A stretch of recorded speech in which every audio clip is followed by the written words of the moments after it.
Le réveil en douce.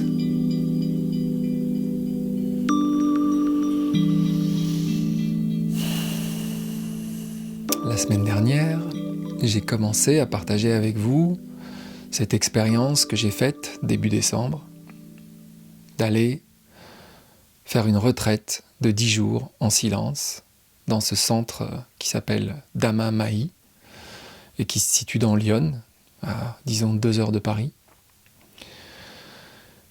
Ce centre où j'ai passé donc 10 jours à ne faire que méditer. 10 heures par jour. Et j'en suis resté au moment où je découvre le premier jour, c'est même le jour 0, première méditation du soir, je découvre que, en fait de silence, je suis venu faire l'expérience du vacarme de mon esprit, de mes pensées, qui déferlent littéralement. C'est la fête. Les souris dansent, les chats sont partis, je n'ai plus rien pour me divertir, puisque tout m'a été enlevé. Évidemment, je suis volontaire. Je suis en prison, et on reviendra sur cette notion de prison. On nous en parle d'ailleurs, on nous dit « vous êtes en prison, vous êtes incarcéré volontaire ». Et dans cette prison, je fais l'expérience du vacarme assourdissant de mon esprit. C'est la première expérience que je fais. Et c'est une expérience très, très rude. Le premier soir, c'est ça qui se passe. Et heureusement, cette première expérience de méditation, elle est suivie par un discours. Qui nous fait ce discours? Je vais parler de ça aujourd'hui. L'homme dont nous entendons la voix s'appelle Satya Narayan Goenka. Il est mort en 2013. Il est né en 1924. Et à l'origine, c'est un homme d'affaires indien dont la famille est installée en Birmanie, qui a fait des études commerciales, qui s'est lancé dans les affaires alors qu'il était assez jeune, qui a eu une réussite assez exceptionnelle, mais qui ne se sentait absolument pas heureux dans l'existence avec sa réussite matérielle. Cet homme-là a croisé la route d'un sage en Birmanie qui lui a appris la technique Vipassana. Qu'est-ce que c'est la technique Vipassana? J'en ai parlé la semaine dernière. C'est juste une technique de méditation qui vient en droite ligne de Gautama. Gautama étant l'homme qu'on appelle le Bouddha, 2500 ans en arrière. Pour le maître de Goenka, cette technique est le diamant que Gautama est venu apporter à l'humanité. Ce n'est pas lui qui l'a inventé, il l'a redécouvert, car les techniques de méditation, elles existaient depuis bien longtemps avant l'apparition de Gautama. Mais Gautama l'a redécouvert et il a ajouté quelque chose à cette découverte. Et ce qu'il a ajouté, c'est le fameux diamant dont Goenka va se trouver être le récipiendaire. Et il va comprendre, au bout d'un certain nombre d'années, qu'il détient là quelque chose d'extraordinaire et qu'il faut que cette chose extraordinaire soit répandue sur la planète entière. Et c'est exactement ce qu'il va faire. Avec ses talents d'homme d'affaires, au lieu de les mettre au service de son propre intérêt et de sa fortune, il va commencer à déployer des centres de méditation Vipassana, d'abord en Inde, dans les années 80, et puis très vite autour du monde. Et en 1988, le centre Dhamma Mahi, où je suis allé, a été créé. Si la technique Vipassana trouve son origine dans une tradition indienne, hindoue, bouddhiste, il faut quand même qu'on se souvienne que Gautama lui-même, qu'on appelle le Bouddha, il n'a jamais été bouddhiste. Ce sont les disciples qui ont créé le bouddhisme. C'est exactement comme Jésus. Jésus n'a jamais été chrétien. Le christianisme est postérieur à Jésus. Donc ce trésor redécouvert et réenchanté, si on peut dire, par Gautama, il est universel, il n'a aucune espèce d'attache avec aucune espèce de tradition religieuse. C'est une technique, et rien d'autre qu'une technique, et c'est une technique universelle qui s'applique quelles que soient tes croyances.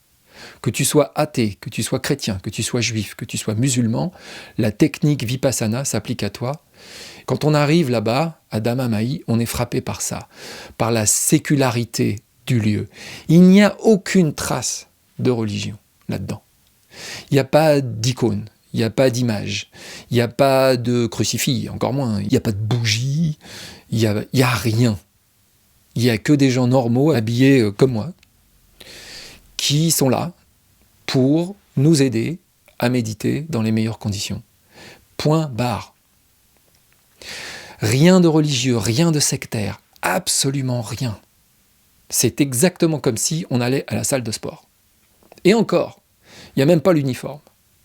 Parce qu'en général, quand on va à la salle de sport, on porte des vêtements qui sont cohérents avec la salle de sport. Là, on nous demande juste de porter des trucs les plus simples et, si possible, larges pour ne pas révéler les formes, etc., afin que la distraction ne puisse pas avoir lieu. D'aucune manière. C'est aussi pour ça qu'on sépare les hommes des femmes, d'ailleurs. Alors après, évidemment, les gens se disent « Ah oui, mais les homosexuels, bah oui, les homosexuels, mais comment vous faites ?» Moi, je suis très content, en fait, d'avoir été séparé des femmes, parce que je sais que ça aurait pu être pour moi l'objet d'une distraction. Je l'avoue très humblement. Mon esprit aurait été très heureux d'aller se fixer sur telle ou telle silhouette, sur tel ou tel visage, et de se dire « Et pourtant, je suis un homme très fidèle. » Donc, zéro religion là-dedans. Ça s'appelle Vipassana, parce que c'est le nom de la technique. C'est tout. Il n'y a pas besoin d'aller plus loin. Il n'y a pas besoin d'apprendre le sanskrit, il n'y a pas besoin de lire les écrits bouddhiques, il n'y a pas besoin de lire la Bhagavad Gita. Rien de tout ça, ni le Mahabharata, n'en parlons pas. Rien, rien, rien. Juste écoutez ce qu'on vous demande de faire. Et appliquez à la lettre, autant que possible, ce qu'on vous demande de faire. Je reviens à Goenka. Goenka, on entend sa voix tout le temps. On entend sa voix au début des méditations. Il psalmodie des chants en pali, la langue indienne. Quand vous entendez les psalmodies de Goenka, la première chose à laquelle ça m'a fait penser, c'est au bruit d'une perceuse électrique. Parce qu'il fait des trucs genre...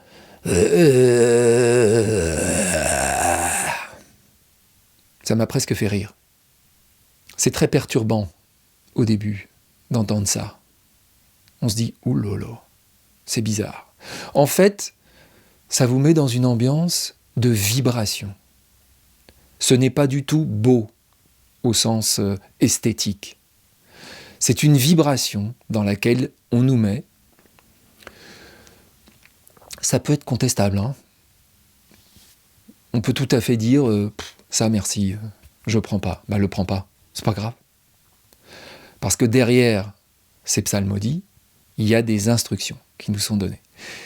Des instructions extrêmement précises, qui nous sont données avec une sorte de tendresse, de compassion incroyable, magnifique, et qu'on finit par attendre comme une sorte de baume pour nos esprits agités. Et donc tous les soirs, pendant les 10 jours, il va y avoir un discours. Et ce discours, c'est uniquement pour nous expliquer la méthode, et comment appliquer la méthode, et comment l'appliquer parfaitement. Et ce n'est pas facile de l'appliquer parfaitement. Et dans ce discours, ce qui sous-tend ce discours, la compréhension du monde qui sous-tend ce discours, elle est 100% alignée avec ce que je viens partager avec vous ici, dans le Réveil en douce. Cherche-toi toi-même. Jamais tu ne trouveras la solution de tes problèmes à l'extérieur. Jamais tu ne pourras changer le monde à l'extérieur. Par contre, tu peux changer le monde à l'intérieur de toi. Et c'est ça qui va entièrement modifier le cours de ta vie, t'apprendre l'art de vivre et te rendre heureux. Pour toujours. Dans la brochure qui nous est donnée à la fin, et dont on trouve le texte sur le site internet de vipassana.org et de Dhammamai, on nous dit ce que Vipassana n'est pas. Ce n'est pas un rite ou un rituel fondé sur une foi aveugle. Absolument pas. Ce n'est pas un divertissement intellectuel ou philosophique. Alors ça, vraiment pas. Ce n'est pas une cure de repos. Certainement pas. Ou des vacances, encore moins. Ou un club de rencontres. Ça, c'est moins sûr. En tout cas, club de rencontres romantiques, non. Mais club de rencontres où on rencontre d'autres gens, peut-être. Parce que quand vous avez fini ce cours, que vous avez à nouveau droit à la parole, vous vous rendez compte à quel point vous êtes proche de tous les gens qui ont fait la même expérience que vous, au même moment, en silence. Et vous vous faites des amis instantanés. Et enfin, ce n'est pas un moyen de fuir les épreuves ou les tribulations de la vie quotidienne. C'est tout sauf une fuite. C'est le contraire. On va vous apprendre à faire face.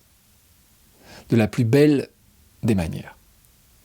Et puis ensuite, la brochure nous dit ce que Vipassana est. Vipassana est une technique qui éradiquera la souffrance. C'est un sacré postulat, ça. Éradiquer la souffrance. Il est trop tôt pour moi pour vous dire si c'est vrai. Mais le chemin semble très prometteur.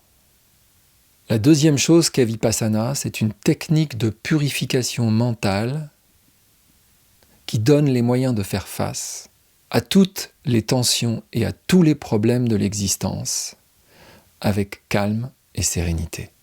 Et troisièmement, c'est un art de vivre qui permet d'avoir un rôle positif dans la société. J'ai aucun doute là-dessus. C'est complètement aligné avec ce que je viens partager ici. La méditation Vipassana vise les plus hauts objectifs spirituels. L'objectif, c'est l'éveil. Le réveil. On continue la semaine prochaine.